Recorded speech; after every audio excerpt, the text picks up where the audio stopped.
Inside the heavily guarded walls of the Tower of London, sitting securely behind layers of bulletproof glass, is a single gemstone. It is the centerpiece of the British royal crown, and it is arguably the most controversial piece of jewelry on Earth. Right now, 4 different countries, India, Pakistan, Afghanistan, and Iran, all actively demand its return.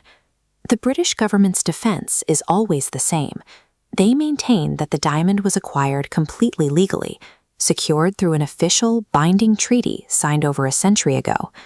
But historians and citizens of former colonies look at those same documents and see a massive historical cover-up. To them, the paperwork was simply a way to mask colonial looting. The Koh-i-Noor stands as the ultimate test case for historical justice. By tracing exactly how it left India for England, we arrive at a very uncomfortable question. Where do you draw the line between a legal treaty and outright theft? To understand the stakes, we have to trace the stone back about 800 years. The diamond was first pulled from the earth in the Golconda mines of Andhra Pradesh, India. From there, it was swept up in a cycle of continuous warfare. It changed hands through the Delhi Sultanate and eventually landed in the treasuries of the Mughal Empire. When the Persian ruler Nadir Shah invaded India and captured the stone, he was supposedly so struck by its brilliance that he gave it a new name, the Koh-i-Noor, or the Mountain of Light.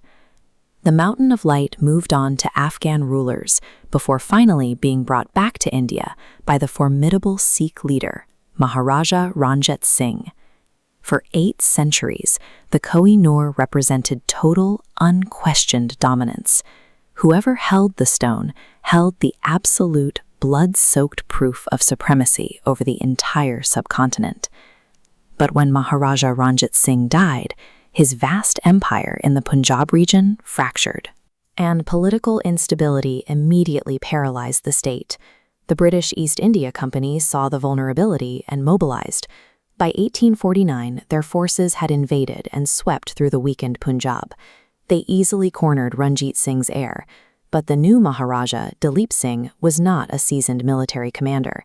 He was an 11-year-old boy. Surrounded by a victorious occupying army, the child king was presented with the Treaty of Lahore. Under intense coercion, he signed away the entire sovereignty of his kingdom to the company. Buried in the text of that sweeping surrender was a highly specific, non-negotiable clause. The Koh-i-Noor diamond had to be handed directly over to the Queen of England. This is the core of the controversy.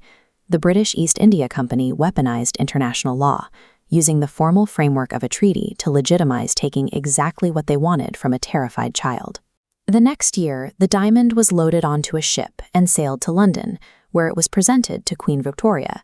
She promptly ordered the stone to be entirely recut. Jewelers shaved off nearly half its weight to make it sparkle according to British aesthetic tastes, permanently destroying its original, historical form. It was then locked away in the crown jewels. A massive spoil of war was quietly converted into a normalized piece of royal pageantry. The fate of the Koh-i-Noor perfectly illustrates how the colonial machine operated. Strip a region of its most valuable asset, literally reshape it to fit your own empire, and hide the violence behind a polite signature. Knowing its blood-soaked history, and knowing it was extracted from a boy surrounded by an army, does a 19th century treaty justify keeping it? Or is it finally time for Britain to return the Mountain of Light?